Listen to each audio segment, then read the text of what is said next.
আমাদের সবার জীবনে এমন একজন বন্ধু থাকে যে সারা বছর কোনো রকম বই ছোঁয় না, কিন্তু পরীক্ষার সময় তার মতো ব্যস্ত আর কাউকেই দেখা যায় না। আজ আমাদের ক্লাসের 4 বন্ধুর একটা ঘটনা বলি, শুনুন। ঘটনাটা শুনলে বুঝবেন অতি চালাকের ফল সবসময় মিষ্টি হয় না। কলেজে তখন আমাদের টেস্ট পরীক্ষা চলছে, 4 বন্ধু মিলে ঠিক করলাম কালকের পরীক্ষাটা দেব না, কারণ সারা রাত আড্ডা দিয়ে কিছুই পড়া হয়নি। কিন্তু পরীক্ষা না দিলে তো বিপদ, তাই আমরা একটা বুদ্ধি বের করলাম। পরের দিন আমরা 4 জন মিলে একদম ময়লা জামা কাপড় পরে গায়ে কাদা মেখে প্রিন্সিপালের রুমে গেলাম। প্রিন্সিপাল আমাদের এই অবস্থা দেখে অবাক হয়ে বললেন, কি ব্যাপার, তোমাদের এই হাল কেন? আমরা খুব করুণ মুখে বললাম, স্যার, কাল রাতে আমরা একটা বিয়ে বাড়িতে গিয়েছিলাম। ফেরার পথে আমাদের গাড়ির একটা চাকা ফেটে যায়। সারা রাত ধাক্কা দিয়ে গাড়ি নিয়ে আসতে হয়েছে। এই দেখুন আমাদের অবস্থা। আমরা সারা রাত একটু ঘুমাতে পারিনি, পড়তেও পারিনি স্যার।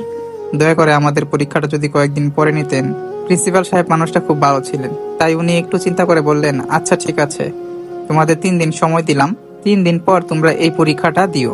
আমরা তো মহাখুশি, একেই বলে বুদ্ধি। তো 3 দিন পর আমরা একদম হিরো সেজে পরীক্ষা দিতে গেলাম।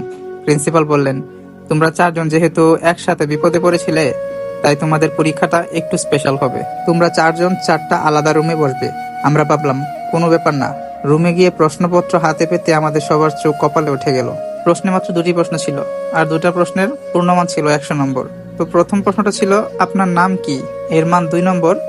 আর 2 নম্বর প্রশ্নটা হলো, ওই দিন গাড়ির কোন চাকাটা ফেটে গিয়েছিল? এই প্রশ্নের মান হচ্ছে 98 নম্বর। এই মিলিয়ে হচ্ছে 100 নম্বর। প্রথম অপশনে দেওয়া আছে ক নাম্বারে সামনের বাম দিকের, খ নাম্বারে সামনের ডান দিকের, গ নাম্বার পেছনের বাম দিকের, ঘ নাম্বার পেছনের ডান দিকের। নিচে লেখা ছিল, মনে রাখবেন 4 জনের উত্তর একই না হলে সবার রেজাল্ট ফেল আসবে। বুঝলেন ভাই, ওই দিন আমরা 4 জন 4 রকম উত্তর দিয়েছিলাম, কারণ আমরা তো আর প্ল্যান করে আসিনি যে কোন চাকা ফাটার কথা বলবো। সেই থেকে একটা শিক্ষা হয়ে গেছে আমাদের, শিক্ষককে ফাঁকি দেওয়া আর বাঘের মুখে হাত দেওয়া একই কথা। গল্পটা আপনাদের কেমন লাগলো অবশ্যই কমেন্ট করে জানাবেন।